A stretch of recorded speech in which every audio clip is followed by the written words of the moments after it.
essentially a kind of extension. Now this extension is something which is non-conventional kind of extension, which I'm interested. Krishna Kumar already said that I connect with people and all that, so this is part of that. And I want you all to see just two words in this definition which I picked up from Wikipedia. Extension is application. And finally, notice the word adoption. So when application and adoption takes place, the extension is, we say, mature enough. Now, I was working after my retirement in a private biopesticide and a school of agriculture set up in Bangalore, and I was also associated with the Skill Council of India. But once the COVID started, we had to give up, and we were all working from home and sleeping from home, or sleeping all the time. It is then that this idea came that I should start a plant health clinic to attract the farmers, and whatever problem they have, we can diagnose and suggest a remedy. So we started what is known as the International Phytosanitary Research and Services, which is our startup, and which also certifies the fresh export horticultural produce, especially flowers and vegetables and fruits. And my colleague Dr. M.A. Rashvee was also formerly my student working in fruit fly, got certified from the government of India and DPPQ. Now, when we started this plant health clinic, we were very depressed because the response was very, very low. So I thought, it is still COVID period, we were at home, telephones, mobiles were available. Let me contact at random some 30 farmers and ask them how would they like us to interact with them, interface with them. And I asked, is WhatsApp acceptable, or email, or just mobile? And the response was 27 of them said WhatsApp is good enough, email only one said, and mobile everybody said yes. So we thought this is the best way to reach out to farmers. But again it never kind of clicked. So we were very curious to know what the extension role that is taking place in the agricultural scenario. So we took one example, the biocontrol, because I was also the project coordinator of the All India Coordinated Biocontrol. So also was Dr. Krishna Kumar, and we used this as to do a small kind of semi-structured questionnaire study. And we took about 100 farmers, and this is the result. Awareness of biocontrol, fantastic. It said almost all of them knew what is biocontrol. That is natural control, Jaivika, Niyantrana in Kannada, and everybody. Then we had a series of questions. This is only a extract of it, and then we said name a biocontrol agent, and about 9% of them said trichoderma. Now, why trichoderma? Trichoderma is popular because it's reasonably old. Not only that, the IPM center of the Government of India distributes trichoderma free to farmers. Whether they use it or not, we don't know. And about other predators, parasitoids, about 2% knew. So totally about 11% knew something about it. And what about adoption? Adoption of biocontrol, less than 10%. And this 10% is also, I just exaggerated, it must be around 7 to 8% at the most. And these are again mainly entomopathogenic fungi, then entomopathogenic nematodes. They fill this gap. No parasitoids, no predators, and all that. So though the work has been going on for 100 years in this country. Now, what are the farmers' interests? We wanted to next evaluate, because a health clinic is not working at all. And what they said, and farmer, I always thought I was a farmer's man. For the last 3 decades, Krishna Kumar was telling about fruit flies. We have traveled length and breadth of the country introducing the fruit fly trap and the IPM strategies, and everybody gives a good response, and and a lot of funding agencies gave us good support, and we were doing a lot of extension kind of training and disseminating this knowledge. Now, so if it's a short training which is paid, nobody wants it, maybe 3%. Then we wanted to know how many of them visit KVKs and agriculture universities, ICR setups, all around the 20s. How many of them visit a big Krishi Mela which is organized by the agriculture universities? Over 70%. Now that 70%, that last row and the first row are related, because in the Krishi Mela they get to learn many new things and they go for it. So, for example, recently in Bangalore we had the GKVK agriculture universities. More than 20 lakh footfalls were recorded in about 3 days. That's a fantastic number. Then we felt free training, yes. We conducted a free pomegranate training in the Devanahalli, which is near the Bangalore International Airport, and 800 pomegranate growers came for this training. Likewise, another free training was for grapes, and we had more than 300 farmers coming. And this is again about 20, 30, 40% of the farmers potentially. And these are free training. And we had Dr. G.S. Prakash, who's always in the field with the grape growers, conducting this, and we gave him also good support. Now, we still were not satisfied with the way the plant health clinic was running, because the response was very lukewarm. So we started asking them, farmers, who are your solution providers, first solution providers? Okay, and I thought I am one among the most in demand, because few farmers, mango growers and all called me. But the farmers said only 11% of them, even 11% of them said that they will contact scientists. Now, so all my pride, everything, all my one of the wheels of my car getting punctured. Now, what about department officials? About 14% contact them, mainly for subsidy, their panna, other loans, etc. What about other farmers? Would they contact? If they have a problem, the first solution giver is a farmer. Nearly 50% of them said, yes, we go to the neighbors, we go around. What about call centers and KVKs where there is phone call and all? About 30% of them. And then this has overlaps. This data has overlaps.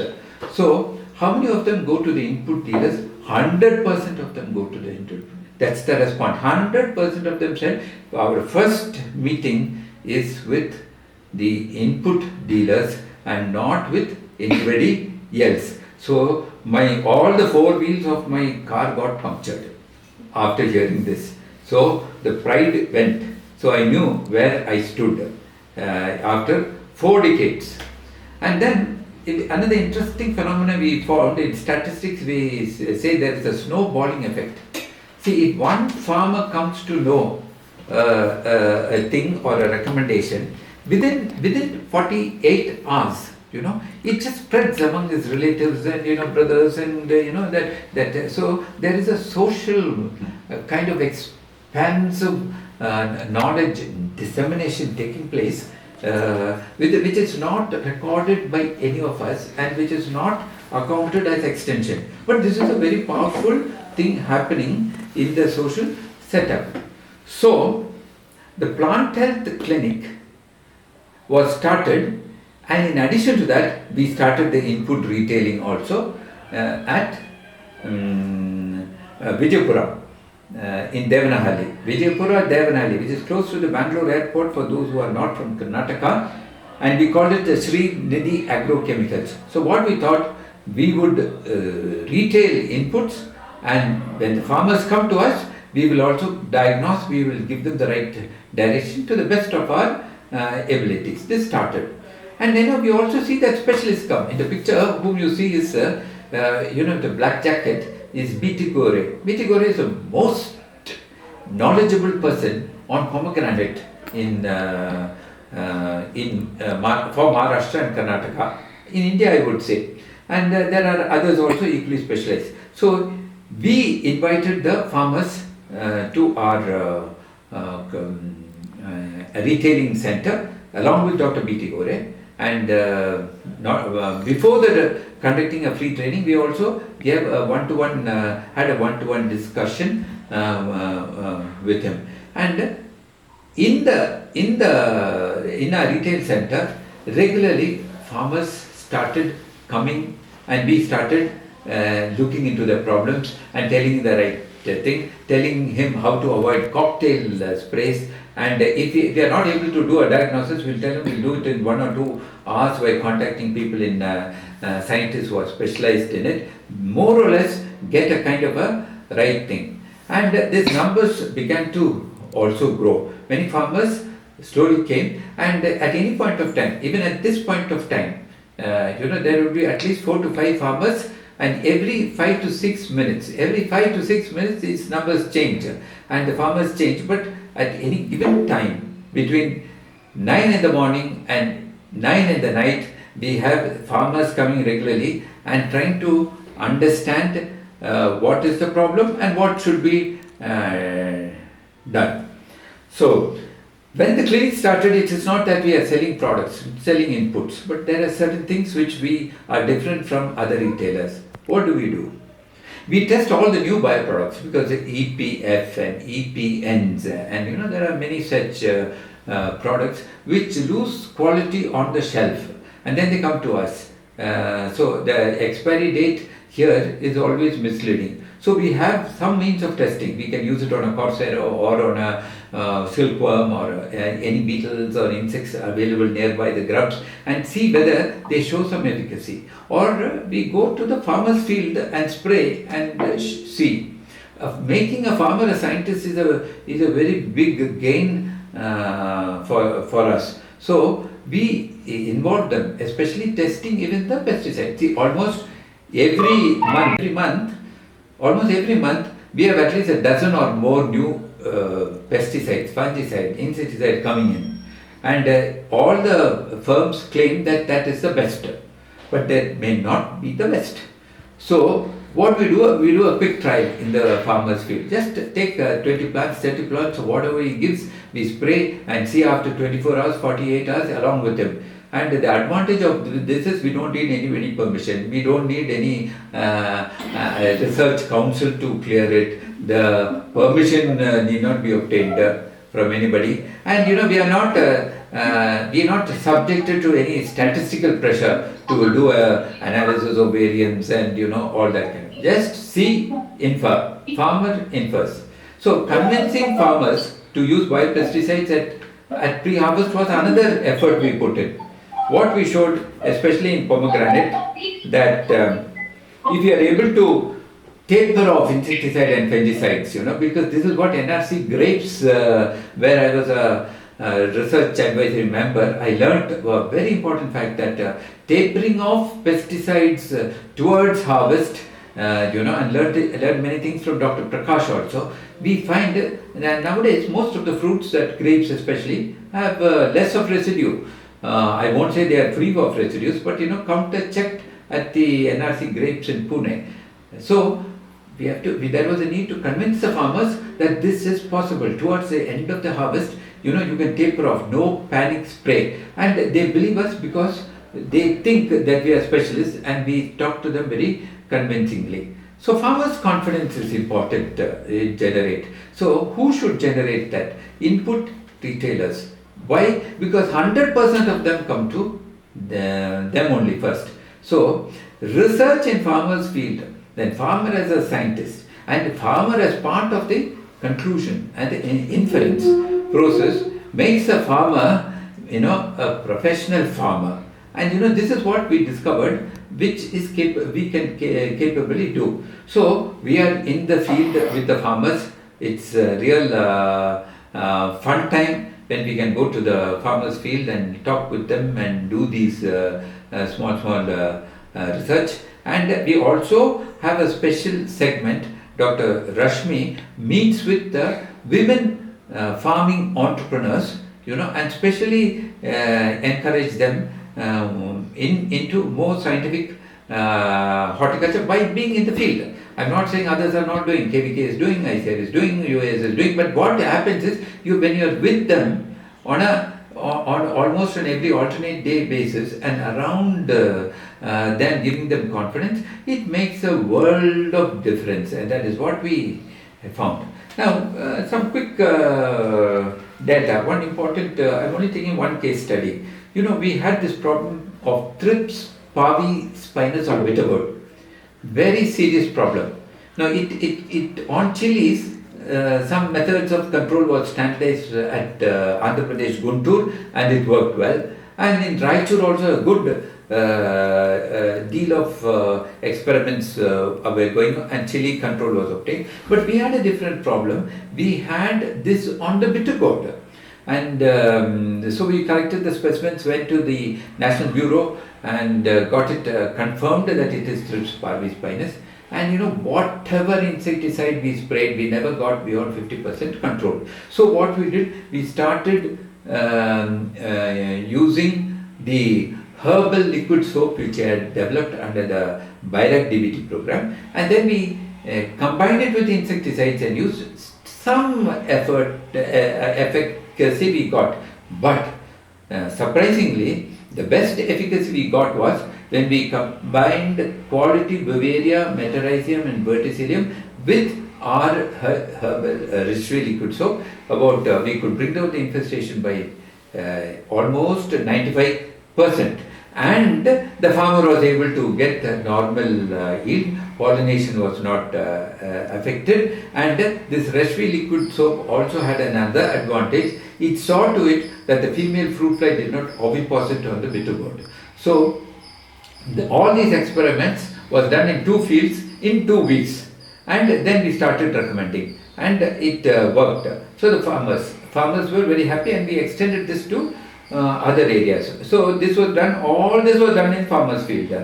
And farmers' confidence, I told you, they are part of the inference.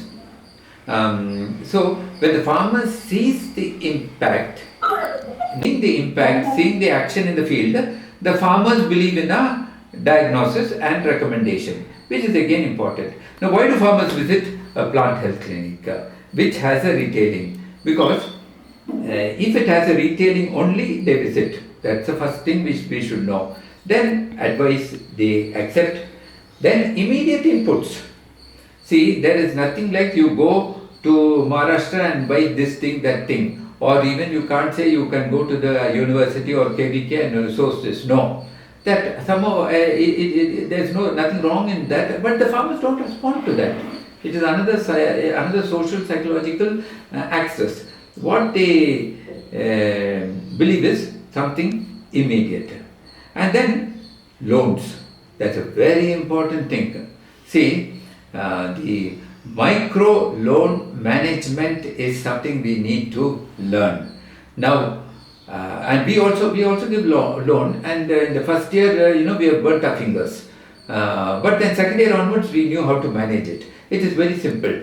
When you give the loans, we give only the loans to, we can give loans to all the pomegranate growers, because they are sure to make good money, and we have 400 plus of them. All of them take a loan and then they repay. It's an interest-free loan, and then they remain our clients.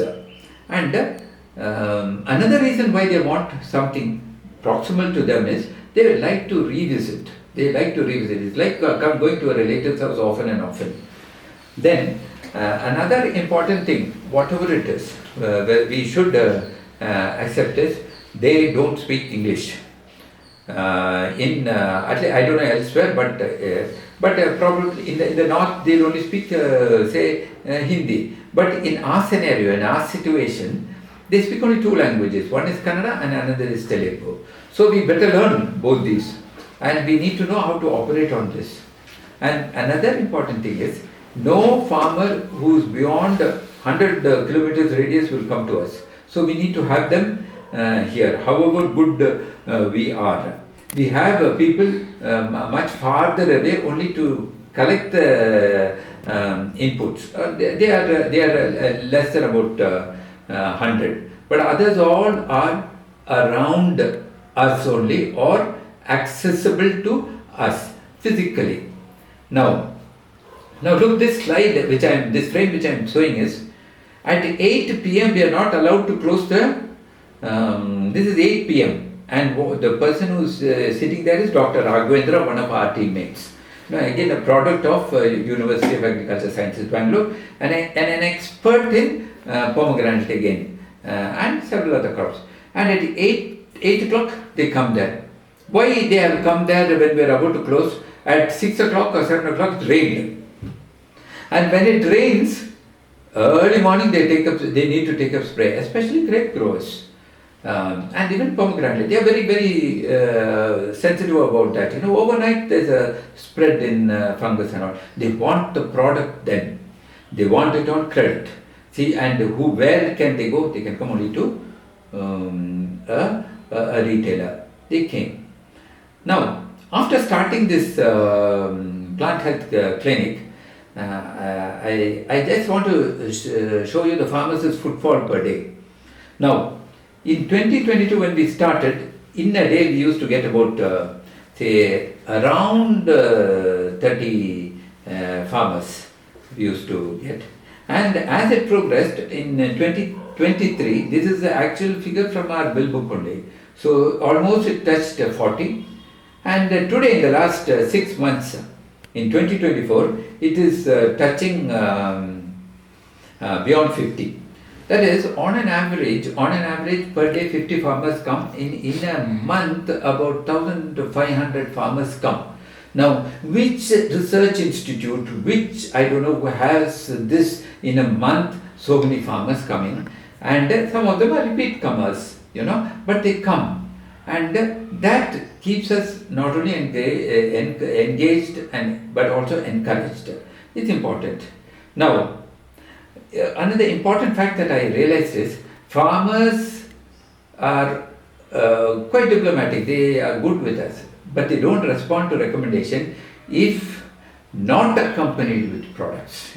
In 95% of the cases, if you are not able to give a product, not tell a product, give a product, that recommendation is not accepted, there is no adoption. And this is a harsh, hard fact which I learnt in the field. Now, it is so important that we need to write. We also maintain a diary. Each farmer has a log book. We log it, we computerize. There is especially one person is put only for logging, and so we know computers, like typically if you go to the Columbia Asia Hospital, you give your registered number, all your diseases, past, present, future, everything they say. So we have a log book in which we document everything about the farmer. Then where do products come? We all talk about products. Where do these products come? The products don't come from thin air. More than 90% of them come from industries. And that's why the industries are very important.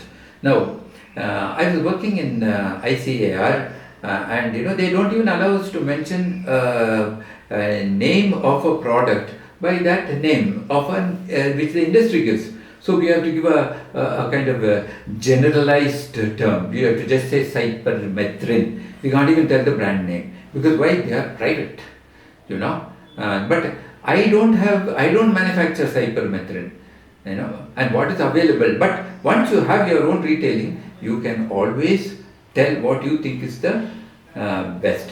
And one good point about industries is, I favor them 100%. Many agriculture graduates work for private industries, many of them. And many of them come, the moment we are in the field, they also join us in the field, which is one very good. Whether it is Rallis or Bayer or Syngenta, they all come with us, when they see our research, see their chemicals being tried, and and here I have to pay my respects to the agricultural teachers. See, the agricultural universities, they who have trained and made good products out of the students. That is something which hats off to the agricultural universities and all the students. Now, retailers who are agricultural graduates are in touch with agriculture teachers and scientists. This is another thing which we found. See, we have access to our teachers. Now, it is not possible for those who are from a non-agricultural background, even if they are trained through the managed diploma course called DESI. In DESI also, it is not possible. For 1 year, once a week, they come for some 48 classes, and but we are not like that. We live with our teachers, and so we have a connect. So therefore, if an agricultural input retailer is an agriculture graduate, his consultancy is more reliable. Okay. As a passing remark, I can't help but saying this. Many agricultural conferences and seminars have few recommendations for the farmers.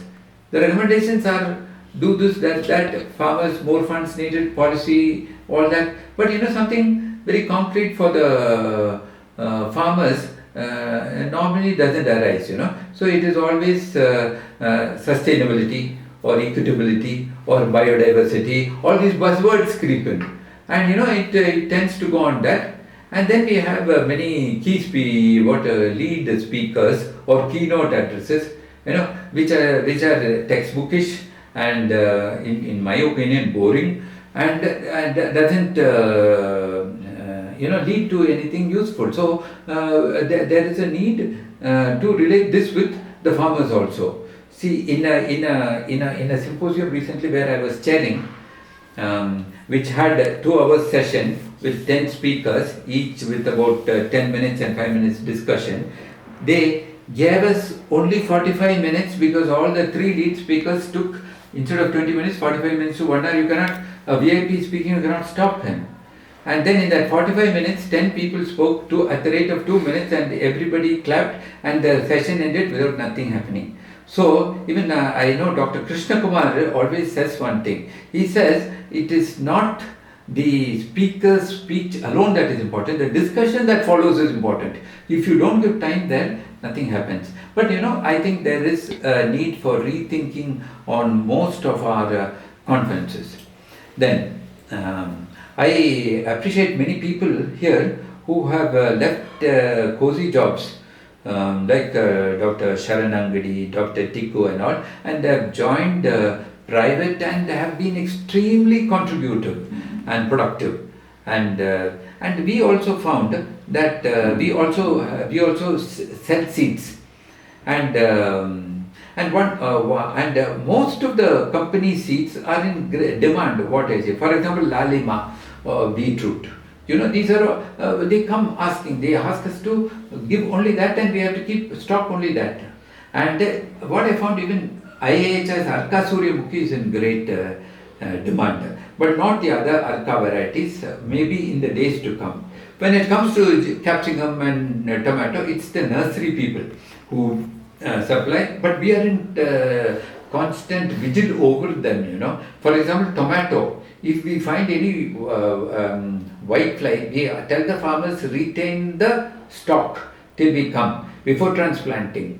So there is what is known as a farm gate quarantining done by us and our staff, our team. Any white fly, any thrips, everything has to be controlled when it goes into the main field. Absolutely, it should be free from all this, So the farmers dictate, we obey. So that's how these things move. So certain things like the number of agri-input retailers in India is about 3 lakhs. Now, this is the data from directly from Manage Hyderabad. And what I liked about one of their definitions, they said, there is an unbreakable relationship between the farmers and the agri-input retailers. Of course, they have used the word dealers, which I am against. We don't deal, we retail. So, the unbreakable relationship is what is keeping Indian agriculture going, 100%. And when I realized all this, I became a very humble agriculture scientist. I felt I am so far away and so inadequate. Now there are, for example, there are a number of agriculture districts in India, about 600 districts. Now, how many professional agricultural input retailers as Agri PhD, MSc, BSc holders are there in India? There are less than only 5%. Now in the 600 districts, on an average we find about each district would have about 500 input retailers. We may need more than 3,000 to 4,000 per district if you have to touch every dimension of agriculture. So, and the best people who can do that are our own graduates. Now, there should be some certain policy to give these graduates, say, interest-free loan, infrastructure facilities. Infrastructure facility in every KVK. We have about 600 to 700 KVKs. We can facilitate them. The government must facilitate. Then everybody who's an MSc in agriculture extension should be encouraged to start agri-retailing, because it's very paying. And to start with the first 3 years, the government can handhold them and give them a research associate or SRF salary or whatever it is. Our own startup had the backing and handholding of the BIRAC program.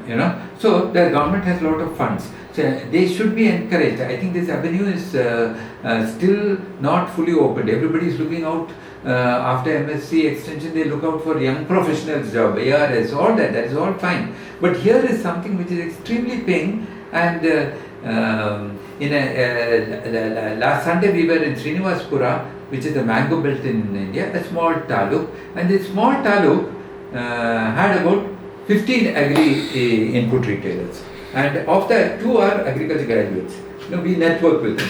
Now, they have scope not only for 15, they can have scope for another 50 more. So the growth potential is very high. And here you find the gentleman in that pink T-shirt is Mr. Srinath Reddy, an agriculture graduate, 2000 level batch of US. Since then he's been running this agri-retail, didn't go for any job. And next to us there's also in the blue slack a farmer who just came there to discuss with him. So in our case we found another thing. Factory disappeared in our area of operation. See, those who are not agriculture graduates but they are consultants, they are telling the farmers. They are telling the farmers which fungicide, which pesticide, which this thing, we put neem oil, put soap, with Nirma washing powder, whatever, something. And it's all, sometimes amazing, staggeringly, exaggerated, unnecessary recommendations all come from here. So when we started penetrating, they started withdrawing. So we never told them to go.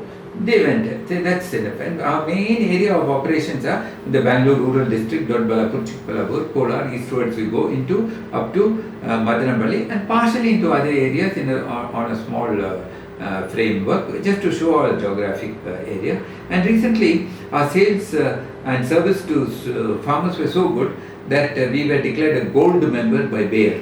Now Bayer is one of the top international companies in the world internationally, but we appreciate that because we feel they and many of these industries help us in reaching out to farmers. On the other side, say they are making profits, they are doing this, that, all that is all talk which has no value, because when it comes to action, it is only they who are there.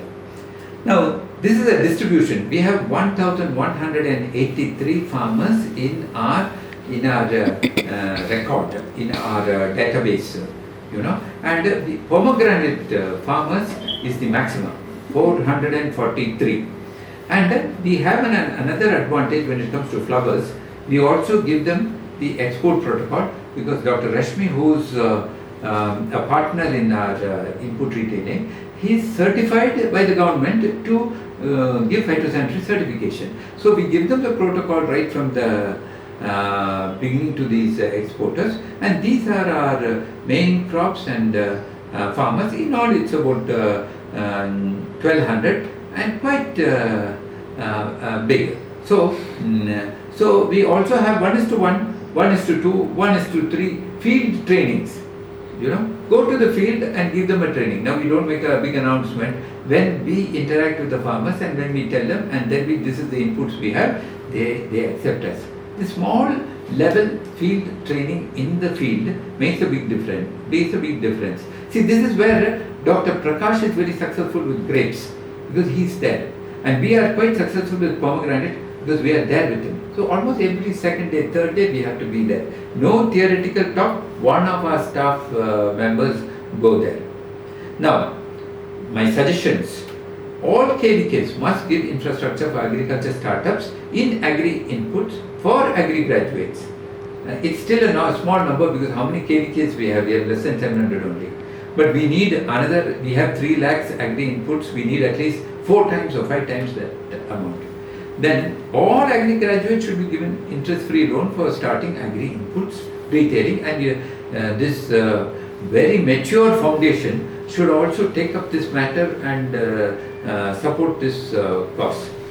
Another very humbling experience I learned was, as a scientist, what we think of ourselves is not what farmers think of us. No, this is it's a harsh reality. Farmers are good to us, they give us tea, give us everything, but what we think of ourselves is not what farmers think of us. They may be good with us, but they are very critical in analyzing and sizing us up from different angles. Then I can't help but mentioning about research papers. Now, research papers, if you see, in many cases, it is for CAS, Career Advancement Schemes. See, so many papers, in so many impact papers, so many this thing gives you promotion. They take the promotion also, and I'm happy about it. It's good, and many good fundamental studies have come. I'm for it.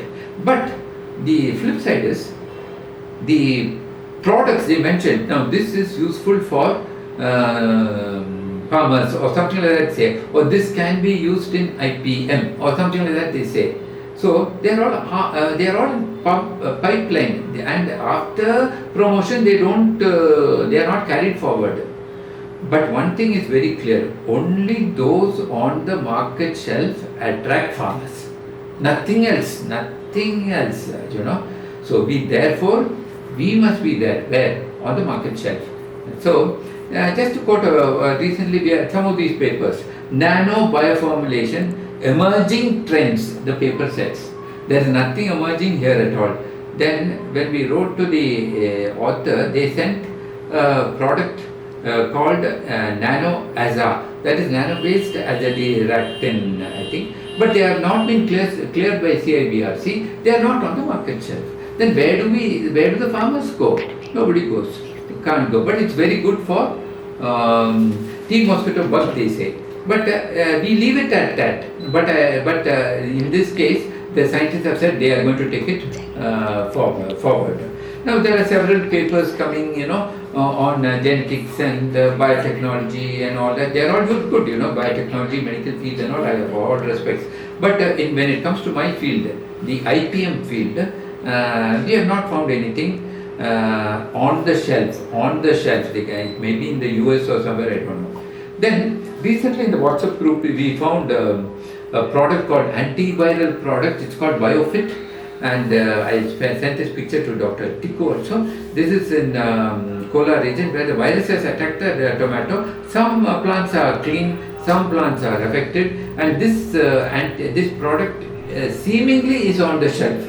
Now, if it is on the shelf, we would also gladly recommend, because the group, the users from Chitradurga said it is very good. But some of the Kolar farmers say it won't work here, because for us it is rampant virus. Chitradurga is a small tomato growing area, there it may work. But it is here that the prudent knowledge of scientists would be useful for us to take it forward. And even last time in a talk, Dr. Vasant Kumar also has a product for paparazzi spot virus, and it apparently works well, and he also says it works well. Now the research institutes should publish papers say it is working, then it would go forth. But I know there are paid-up trials have happened in a certain institute, but we need it in the form of a small note or a paper somewhere, so that we will be confident of it. Then our startup also provides phyto. Now, apart from retailing, we give phytosanitary export certification accredited by the DPPQ. Now, we are trained, and we guide farmers also how to for what protocols to follow in the chain, so that finally the products are given the phytosanitary certificates. So to be exported, mainly many Southeast Asian countries from Japan, very stringent. Malaysia has become very stringent, and many Gulf countries. Mango goes to USA. I'm not touching that. We also have a role in that, in the hot water treatment for EU. We won't go into that. And we also are sourcing quality seedlings from Jain high-tech in the nursery. Jain material so far has been good, free from bacterial nodal blight, and in the last 23-24 we have sold more than 3 lakh seedlings. So that much of area, see, at the rate of about 400 plants per acre. See, that's an area expansion that is taking place through our startup. Now, we also, see, that's where the agriculture graduate specialists will come. We give regular pest alerts and blogs every week to farmers. We send WhatsApps, we put it in blog, we put it in our website, where more than 6,000 people, it is auto sent every week. And some of you are already familiar with it, and you have the website of our insect environment given here. You can log in and upload your email. You will also be getting a free subscription of our insect environment, and also the blog alerts. Now, if you see other places, we don't see these alerts, blogs and alerts. What is going to happen? In fact, tomorrow we are going to put a blog on the resurgence of hoppers in mango on the late varieties, which no POP. And anyway, the practice of practice is something which the farmers don't read at all. But we need to be sensitive to their needs in a big way. See, these are some of the blogs we have published in the last few weeks, and we certainly would like to acknowledge. Gajanati, please mute yourself. Okay, we'd like to acknowledge the support of BIRAC, DPPQ, UAST, KVK, ICAR-Indian, Best Hot, where we have incubated of ICAR, the IAHR departments, and then there are many people like Dr. Rashvee, Dr. Raghavendra, Dr. Deepak, then Dr. Pratika, Dr. Rokesh, Naveen, so many people are in our team, and we thank them all, and they are with us, and we pay them well too. So that's also important. And lastly, big thank you to the foundation from the insect environment, which is a journal. As Dr. Krishna mentioned, it's almost 3 decades. We crossed 27 years of its existence, and it's a simple journal, short note journal, but only on insects, and the subscription is absolutely free. So those of you who want can subscribe to it. Thank you very much.